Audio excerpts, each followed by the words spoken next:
دقيقة جاء الهدف بهذه الطريقة. خلصودين خطأ تضيع الكرة في هذه المنطقة. سفيان العنودي كان ذكي، انتظر وسدد، والمتابعة وهي متابعة كانت من محمد لفقية الذي يسجل الهدف الأول في هذه المباراة لتصبح النتيجة 1-0. هدف سيحرر أقدام اللاعبين لتقديم مباراة من مستوى عالي. بن التومي الحارس الواعد وملهم وقائد المجموعة التطوانية، قائد الكتيبة رقم 1 زيد كروش في تنفيذ ضربة جزاء من نقطة الجزاء. الحمامة تبحث عن التحليق في سماء النخيل، والهدف الأول في المباراة للمغرب التطواني. هذه طقوسهم وهذه طريقة احتفالهم لفريق المغرب التطواني. الحافلة في الطريق نحو العودة بتعادل ثمين. المغرب التطواني بغض النظر على صحة ضربة جزاء من عدمها، المغرب التطواني كان الطرف الأفضل منذ الدقيقة 25 بالضبط، تحكم في المباراة وتمكن من تسجيل هدف التعادل. تصبح النتيجة 1-1 بين الكوكب المراكشي والمغرب التطواني. 1-1. زيد كروش رغم متابعة، لا كانت الكرة في جهة والحارس في جهة أخرى، حارس بنتومي. 1-1. مغرب التطواني صبروا نال مرادو بتسجيل لهدف التعادل من نقطة الجزاء. في مرة حكموا ما يمكنناش نحكموا من هذه الزاوية، ممكن نشوفوا شنو وقع.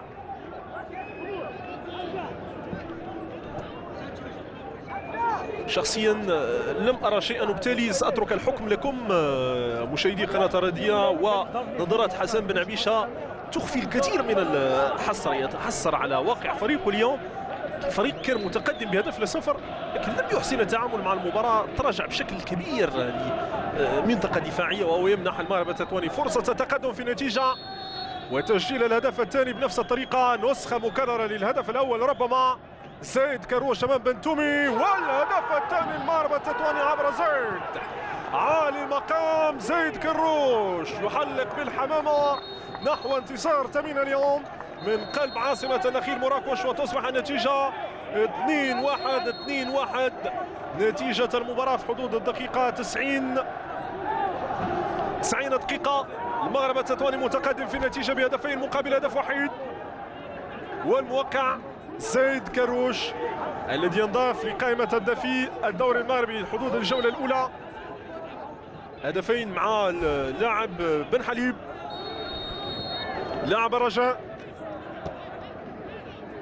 سجل بدوره هدفين. مراكش وقرار الحكم أشار بوجوب تنفيذ ضربة جزاء لمصلحة الكوكب المراكشي. فرصة لتسجيل هدف التعادل.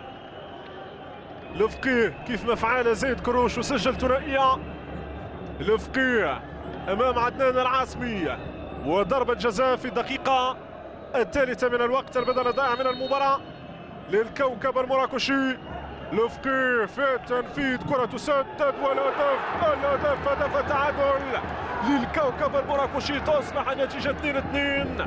مباراة مفتوحة على كل التكهنات، وهو الكوكب يسجل الهدف الثاني في المباراة. تصبح النتيجة 2-2 والمسجل هو محمد لفقيه. المغرب التطواني أتيحت له فرصة لقتل المباراة لكنه يؤدي ضريبة ويستقبل هدف التعادل، والنتيجة 2-2 بين المغرب التطواني والكوكب المراكشي. قلت أنها مباراة مفتوحة.